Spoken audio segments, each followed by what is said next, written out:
Sir నమస్తే. నమస్తే. ఏంటి హైడ్రా కమిషన్ గురించి మీరేంటి? హైడ్రా కమిషన్ గురించే. అసలు ఈ హైడ్రా కమిషన్ ఇప్పుడు అపాయింట్ చేస్తారు కానీ అది అన్ని ఊర్లు నీళ్లు రోడ్లు అన్నీ మునిగిపోయిన తర్వాత వీళ్ళకి తెలివి వచ్చింది. అసలు అది ఈ పని ఎప్పుడో చేయాల్సింది. ఇష్టం వచ్చినట్టు కడుతూ ఉంటే ఏం చేశారు ఇన్నాళ్ళు గవర్నమెంట్? ఇన్ని గవర్నమెంట్లు ఉన్నాయి, ఏమైంది? ఎవడు ఏం పట్టించుకోలేదు.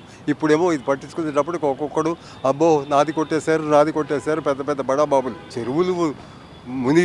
చెరువులు నీలో కూడా కట్టేసి నాలాలో కట్టేస్తే నీళ్లు తాగడానికి ఎక్కడి నుంచి వస్తాయి అసలు చెప్తున్నా. మళ్ళీ సమ్మర్ వచ్చేటప్పటికి నీళ్లు లేవు, తాగడానికి నీళ్లు ఉండవు. చెరువుల మీద పెర్మిషన్ ఇచ్చింది వాడిని ఎవరిని తీసుకొచ్చి నిలబెట్టి నడి రోడ్డు మీద ఇంత దారుణమా? ఈ హైడ్రా ఎప్పుడో చేయాల్సింది. అసలు హైడ్రా అవసరమే లేదు. మొదటి నుంచి మున్సిపాలిటీ గవర్నమెంటు జాగ్రత్త పడి అసలు పెర్మిషన్లు ఇష్టం వచ్చినట్టు ఇవ్వకుండా ఉంటే ఈరోజు ఈ పరిస్థితి ఏర్పడేది కాదు. అసలు తప్పు ఎవరిది అంటారు? తప్పు అందరిది. ఎందుకంటే ముఖ్యంగా డబ్బులు కమ్ముడిపోయారు అంతే.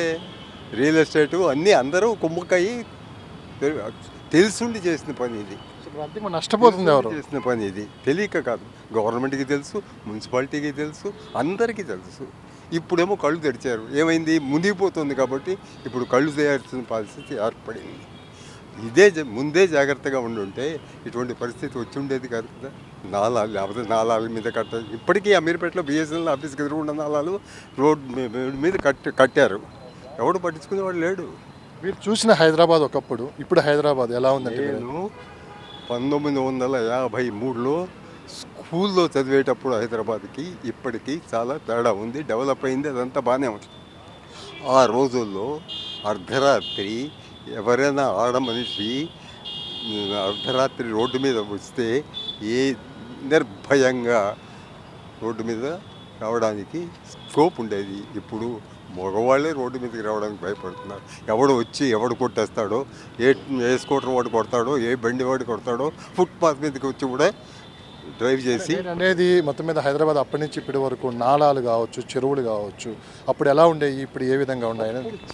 అప్పుడు ఏంటంటే ఇంత పాపులేషన్ ఉండేది కాదు కాబట్టి అప్పుడు చాలా బాగుండేది. మేము చదువుకునే రోజుల్లో మేము సైకిల్ మీద వెళ్ళి ట్రావెల్ చేస్తుంటే రెండు వైపులా చెట్లు. యూనివర్సిటీలో చదువుకునేటప్పుడు ఆర్ట్స్ కాలేజీలో నాకు బాగా గుర్తు, సైకిల్ మీద వెళ్తుంటే ఎండాకాలం ఏమనిపించేది కాదు. రెండు వైపులా చెట్లు రోడ్డు మీద, నల్లగుంట దాటిన దగ్గర నుంచి ఇక్కడ. అటువంటిది ఇప్పుడు హైదరాబాద్ ఎట్లా తయారైపోయిందంటే చాలా దారుణంగా తయారైంది. ఈ డ్రగ్స్ ఇవన్నీ, తర్వాత ఇవేంటి దోపిడీ, ఇటువంటివన్నీ తయారయ్యాయి. అంతకుముందు అటువంటివి ఏమీ లేవు. మీరు ఇంట్లో తలుపులు. ముఖ్యమంత్రి గారు తీసుకున్న నిర్ణయాలను మీరు సమర్థిస్తున్నారా? ఇప్పుడు ముఖ్యమంత్రి గారు తీసుకున్న నిర్ణయాలు నేను ఖచ్చితంగా సమర్థిస్తాను. ఎందుకంటే ఆలస్యమైన కనీసం కరెక్టివ్ యాక్షన్ తీసుకుంటున్నారని అనిపిస్తోంది. Thank you. హైడ్రా కమిషన్ తీసుకున్న నిర్ణయాల పట్ల పబ్లిక్ ఏమనుకుంటున్నారో వాళ్ళ మాటలు అడిగి తెలుసుకుందాం. సో గత 1 month నుంచి హైడ్రా పేరు చెప్తేనే మొత్తం అక్రమ నిర్మాణాలు ఎవరైతే చేపట్టారో వాళ్ళంతా నిద్రపోవడానికి కూడా వాళ్ళకి వణుకు పడుతుంది. సో మొత్తం మీద ప్రభుత్వం తీసుకున్న చర్యల పట్ల మీరేమంటారు? చాలా బాగుంది సార్. ఎందుకంటే ఇప్పుడు పాలిటిక్స్ అనేది బాగా పెద్ద బిజినెస్ అయిపోయింది. పాలిటిక్స్లోకి వచ్చిన వాళ్ళంతా ప్రభుత్వ భూములన్నీ ఆక్రమించుకొని కబ్జాలు చేసుకొని పెద్ద కుంభకోణాలు చేస్తున్నారు. దాన్ని చిన్న చిన్న వాళ్ళు ఎవరు పట్టించుకోవడానికి కూడా భయపడుతున్నారు. ఇంకోటి ఏంటంటే సార్, ఏ మీడియా సంస్థలు కూడా భయపడుతున్నాయి.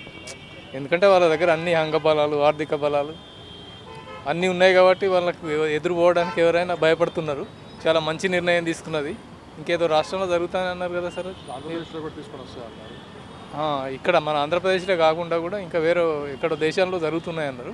మన ఏదో వార్తలు నేను చాలా బాగా పకడ్బందీగా చేస్తున్నాడు. పకడ్బందీగా చేసి ఇట్లా ఈ గవర్నమెంట్ స్థలాలన్నీ అలా ఉండిపోతే రాబోయే తరాలకు మంచి భవిష్యత్తు ఉంటుంది, అన్నిటికీ బాగుంటుంది సార్. చాలా మంచి నిర్ణయాలు సార్. సామాన్యులైనా పెద్దవాళ్ళు కొట్టరా అని చెప్పి పెద్దవాళ్ళ దగ్గర చేయాలి. సామాన్యులదంటే నార్మల్ వదిలేసేయాలి. సామాన్యుడు బతకడానికే పని చేసుకుంటాడు. వాడు సామాన్యుడు ఎక్కడ చిన్నది ఆక్రమించుకున్నా కూడా వాడి దగ్గర ఎప్పుడైనా బయటకు తీస్తారు. పెద్దవాళ్ళ దగ్గర బయట తీయాలి ఫస్ట్ పాయింట్. హైదరాబాద్ లాంటి ప్రాంతం దాదాపు 100 చెరువులు పైనే ఉన్న అవి దాదాపు ఇప్పుడు మిగిలింది కేవలం 45-50 చెరువులు మాత్రమే మిగిలాయన్నారు. అంతగా ఆక్రమణ గురయ్యాయి అంటున్నారు. సో ఒకసారి హిస్టరీ చూస్తే ఏమనిపిస్తుంది? చాలా అయినాయి సార్. నేను వచ్చి 2013లో హైదరాబాద్ వచ్చాను, మాది వరంగల్, మహబూబాద్ డిస్టిక్. ఇప్పుడు వచ్చినప్పుడు చాలా ఉండే, ఇల్లు లేకుంటుండే. ఇప్పుడు ఈ గత 10 సంవత్సరాల్లో దాదాపుగా దగ్గర పడిపోయినాయి చెరువులన్నీ. అసలు వర్షాలు వస్తే ఎక్కడ నీళ్ళు అక్కడనే బ్రేక్ అయిపోతున్నాయి ఆ కబ్జాలు చేసి. చాలా మంచి నిర్ణయాలు తీసుకున్నారు. ఇదేదో ఎవరికి భయపడకుండా దీన్ని బాగా పకడ్బందీగా అమలు చేసి బాగా చేస్తే చాలా బాగుంటుంది సార్. అంటే రాజకీయ పరంగా తీసుకున్నామంటే అధికార పక్షం లేదు, ప్రతిపక్షం లేదు. ఎవరైతే ఇలాంటి ఆక్రమణలకు గురి చేశారో అందరికీ కూల్చేయాలని చెప్పి ముఖ్యమంత్రి గారు స్పష్టమైన ఆదేశాలు ఇవ్వడం జరిగింది. మరోపక్క జిల్లాల్లో కూడా హైడ్రా కమిషన్ తీసుకొని వస్తాము, సో జిల్లాల్లో కూడా ఎక్కడైతే అక్రమ నిర్మాణాలు చేపట్టారో అవన్నీ కూల్చేయాలని చెప్పి కూడా ముఖ్యమంత్రి గారు ఈరోజు ఆదేశించడం కూడా జరిగింది. సో దీన్ని ఎట్లా చూడొచ్చు? మొత్తం రాష్ట్ర వ్యాప్తంగా కూడా హైడ్రా కమిషన్ ఇక్కడి నుంచి యాక్టివ్గా పనిచేయబోతుంది. మొత్తం కబ్జాలకు గురైన ప్రాంతాలన్నీ కూడా మళ్ళీ స్వాధీనం పరచుకోబోతున్నారు అంటున్నారు. చాలా మంచి ఆలోచన సార్ ఇది. ఎందుకంటే కొన్ని ప్రాబ్లమ్స్ అనేటివి చాలా ఉంటాయి. ఎందుకంటే మామూలు వాళ్ళైతే ఇంత పకడ్బందీ చేయలేరు. కాబట్టి ఈ మన ముఖ్యమంత్రి గారు తీసుకున్న నిర్ణయం చాలా మంచిది. దాన్ని పకడ్బందీగా భయపడకుండా అమలు చేస్తే ఆయన చిరస్థాయిగా నిలిచిపోతాడు.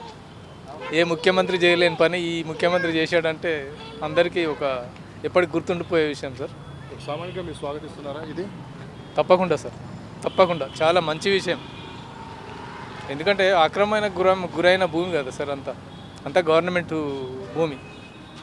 అది బడా నాయకులే బాగా కబ్జాలు చేశారు. కాబట్టి అది ఆక్రమించుకున్న వాళ్ళను కంపల్సరీ తీసేసి మళ్ళీ గవర్నమెంట్కు అప్పగించడం చాలా బెటర్. మంచి నిర్ణయం.